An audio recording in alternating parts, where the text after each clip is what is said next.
These are the three habits that are keeping you skinny. This is what it used to look like. And today I'm going to show you exactly what you need to do so you don't keep looking like this. First thing, you're obsessing with protein but not with calories. How many times have we heard, oh, just focus on your protein, bro? Just make sure you're having 300 grams of protein. Yeah, bro. Yeah, bro. Yes, protein is extremely important. We all know that. But if you're someone that's very skinny, focusing on a lot of protein is not gonna fix it. Because what happens is, let's say you follow this advice, you've probably been following it. Oh, yeah, let me have this chicken breast. Yeah, 25 grams of protein. Amazing, yeah. But in terms of calories, when it's cooked, like 100 grams of that is like 150 calories. How are you going to reach a surplus if you need to eat, let's say, around 3,000 or maybe 3,500? It really depends on your activity level. It's the same thing with, let's say, eggs and stuff. 100 grams of boiled eggs, that's around like 150 calories as well. 100 grams of cooked salmon, we're looking at around between 170 to 210 calories. Still, that's not enough. Keep in mind with protein, it fills you up a lot. Protein has the thermic effect. So basically, when you eat protein, your body uses energy and burns calories to digest food anyway.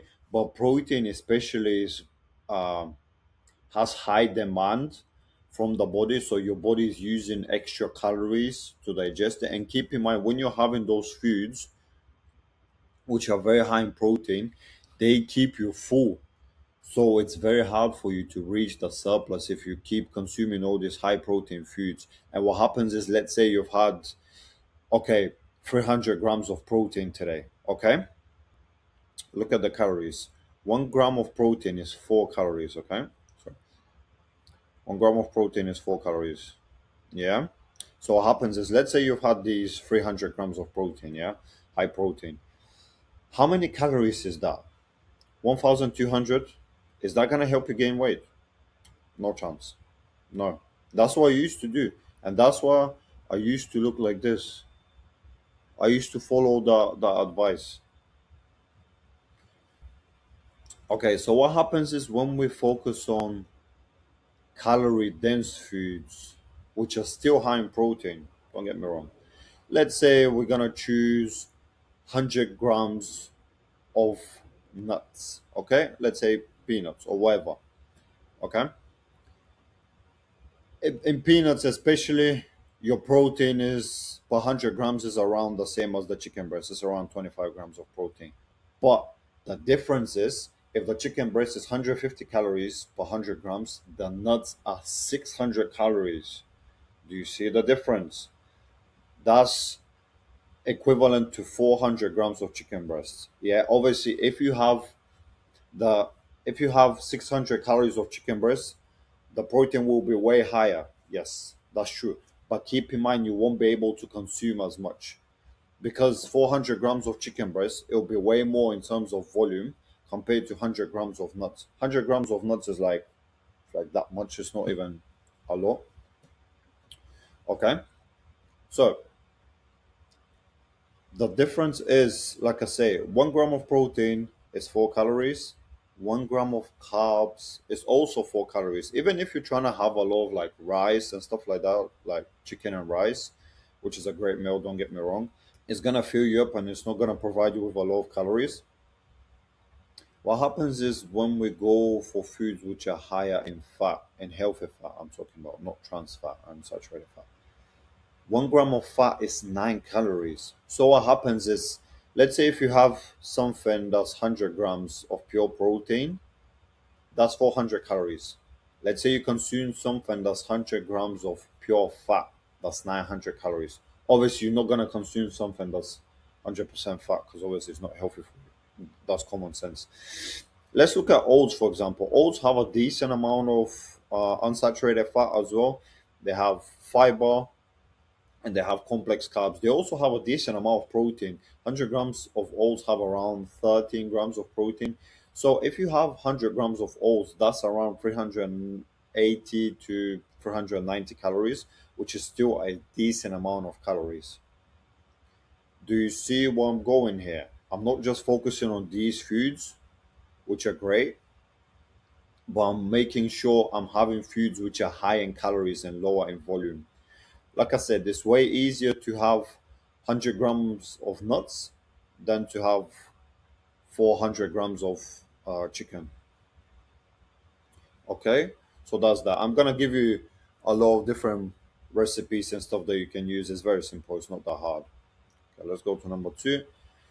Number two, I see all of the guys doing this, especially the younger guys, the teenagers. I used to do this myself all the time. You're following a typical bro split program. You're doing Monday chest, Tuesday back, Wednesday legs, whatever. Don't get me wrong, it's not a bad way to train, but is it optimal? Is it the best way possible for you to train as a skinny guy? No, no. Because you want to be hitting your muscle groups at least twice a week, because protein synthesis is usually elevated for around 48 hours, unless you're on steroids. If you're on steroids, you can hit a muscle group and you the protein synthesis, which a protein synthesis is basically your muscles growing. It can grow throughout the whole week. So let's say if you're on steroids and you hit chest on Monday, it's gonna keep growing until you hit it again on the next Monday. Whereas like if you're natural, let's say you hit your chest on Monday, yeah, it's gonna keep growing until Wednesday, and after that you need to hit it again for optimal results, obviously. Also, you focus too much on all these fancy accessory movements. Don't get me wrong, they're great. Let's say you do your lateral raises and your preacher curls. Yes, these work. I'm not saying not to do these exercises. You need to do them. But your program, your training should be revolving around compound lifts. Okay, that should be. So these exercises are the icing on the cake. The cake itself is the compound lifts, which is your squat, your bench, your deadlift, your barbell rolls, all of these things that involve large muscle groups. That's how you grow, because that's gonna give your body a reason to grow, a stimulus. Okay? So what I would suggest in terms of training, my favorite is full body twice a week or three times a week. You can do even upper lower. Let's say you go to the gym four times a week, so it's gonna be upper lower, upper lower. Or you can even do, if you wanna go to the gym more, you can do push pull legs, push pull legs. Well, they all work great. Next one. You're not prioritizing strength training. I can't stress this enough. When I was skinny and I was going to the gym, I didn't care about strength that much. I was just watching all these bodybuilders like getting a pump. Yeah, just get the pump, bro. Just get the pump, bro. Which, don't get me wrong, is you need to have a mixture of both. So you want to do low reps and high reps. You need a maximalistic approach. But when it comes to strength training, put it this way: I want bigger arms, for example. Okay, simple as that. One bigger arms. Okay, how much is my close grip bench press? How much is my weighted chin up? So what weight am I using? Am I just being able to do bench press with 40 kg or something? Okay, let's get that to 80. How much is my weighted chin up? Let's say I can only do 5 kg. Okay, let's get that to 25. Okay, that's gonna make a significant change in your arms, and also adding the accessories on top, which, let's say you do cable extensions, tricep push downs, hammer curls, preacher curls, all of these. Yeah, how much is your preacher curl? Let's say you do 5 kg for 10. Okay, let's do let's get it to 10 kg for 10 reps. Your biceps are gonna be bigger, because muscle growing is the body adapting to heavier load. If you don't give a heavier load, there's no reason for the body to adapt. That's the main thing. That's what we do. That's what I want you guys to understand.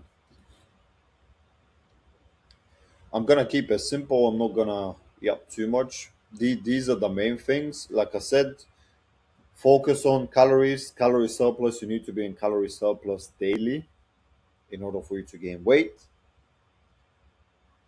Stop following broad splits. Target your large muscle groups with compound movements, and also prioritize strength training. This is me. That's the difference here. I was following everyone's fitness advice, like I said. Here I'm like 15 or 16, and here I'm like just turned 20. So obviously, it's not something that happened in 3 months, like you see on YouTube or Instagram. Oh yeah, again like 10 kilos of muscle in 3 months. Yeah, it doesn't really work that way if you're natural. But here I'm 54 kg, and here I'm 92, I think, which was my heaviest. I was doing powerlifting here. So my focus was always a lot of heavy compound movements and strength training. And that's what really changed the way I look, completely different. In the caption below, you can book a free 1 hour consultation with me where I'll help you achieve your goals. I'm gonna be with you every step of the way. I'm gonna explain to you how it's gonna work, and you can actually change the way you look and the way you feel about yourself as well. Oh, nice one, guys.